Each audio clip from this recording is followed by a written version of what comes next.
what do we normally do in our classes? Normally in our classes what we do is, well, we tend to be left brain thinkers. And so this session we're going to do for the next hour and 20 minutes is going to be something that we're going to talk about the right side of our brain. So let's start it up. Okay, so the scope of this class is for dramatic storytelling. I'm sure a lot of you tell stories in your class, so what we're going to do is we're going to have a 3-act play is what I'm going to do, and you all are going to participate in my 3-act play. So it will be an interactive multimedia. I think I've got about 4 videos that we're going to see. I hope you can see this okay, and they'll be about 1 to 5 minutes long, each of them. Some of them are going to be general, and some of them are going to be actually with bridge teachers. It's under actually the category of teaching pedagogy. Pedagogy? I thought it was pedagogy. I don't know, does it matter if it's pedagogy or pedagogy? What does it what does it stand for? I know, it just sounds good. Anyway, it's going to be about instructional design. That's what we're going to be talking about today.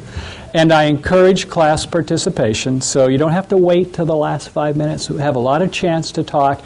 I like to get the class invited to where they feel it's their class. So we have 2 breakout sessions. They're about 4 minutes each, so you'll each have about 1 minute to speak in my 2 breakout sessions. We have about 15 or 20 minutes of video, so actually I'll do a little bit of talking up here, but I want this to be kind of an interactive class is what our objective is today. So this class is not going to be a step-by-step cookbook, so if you get only 20% out of it, you know the Pareto analysis, the 80-20 rule, is that's fine. There's going to be a lot of information covered, so take away with it what's best for you. Speaking of best for you, it was last weekend, my grandson was at Sunday school, and he was asked by the teacher, you know, Johnny, we've learned about the book of Judges and Kings and Queens, and tell us about a higher power. And I was so proud. Johnny says, well, that would be aces, and they're worth a good 4 points. If you're playing precision, it's 2 controls. So we're going to be talking about the higher powers here. Okay, so Act 1 is the setup of teaching pedagogy.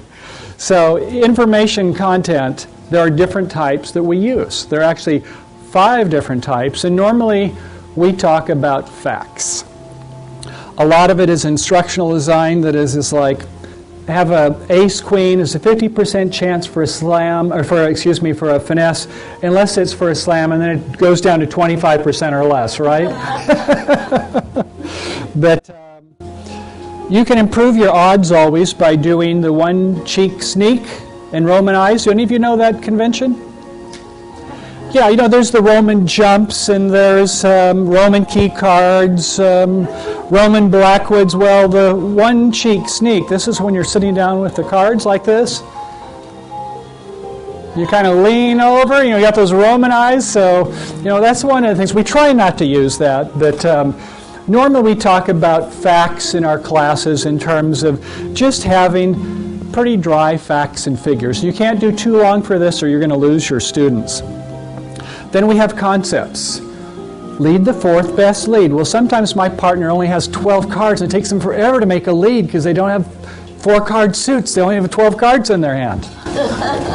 Then we have processes, which are flows of events. The movements we have is we've got even number of tables, so after halfway through, hopefully we remember to have everybody take a skip, or it's going to be a fun afternoon.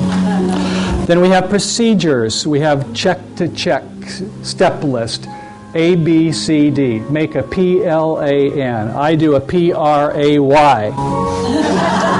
But you do the macaroni. You put the left foot in, the left foot out, and those are things that we do that are kind of by steps in orientation. And the last is by principles. These are where, a priori, a posteriori, the odds of this are to happen. But when the dummy comes down, I think, as we say, was that where was the cars my partner bid with, you know? But those are the 5 things that we use for information content. So I want to ask you all, though, is which of these 5 do you use, and what are your favorites? When do you use them in your classes? Facts, concepts, processes, principles, procedures. What do you like to use? A thinking process. A thinking process. A lot of Socratic questions. Socratic questions, excellent.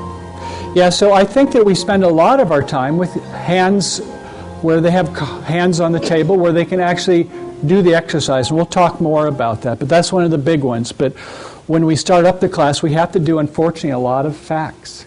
There are 13 cards in a suit and so on.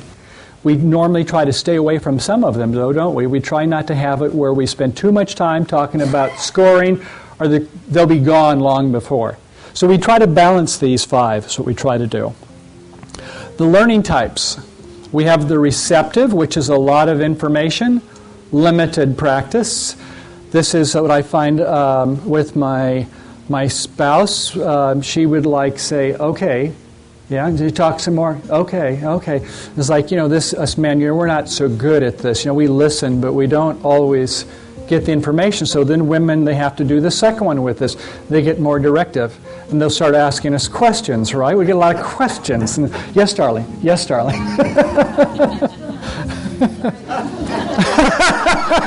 Yes, Patricia. But we nod our head, don't we?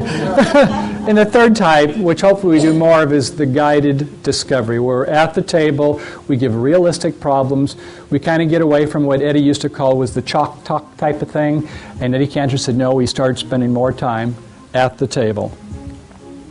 So how about these? How about the sequence and the level? Do you find that you do more of one of these types at a different level for if you have an advanced student versus a novice or newcomer? Do you find you spend more time in one of these than you do with the other? I think I give more facts to the more advanced people. Precisely. Don't focus as much on how... More facts to more advanced people. You know, they are much better as being able to do things auditorily, which we'll get into later. But normally when people are starting, they need to have more time with the visual, and then they need kind of more facts. So they kind of, it just depends on what it is you're teaching, is which one of these you use.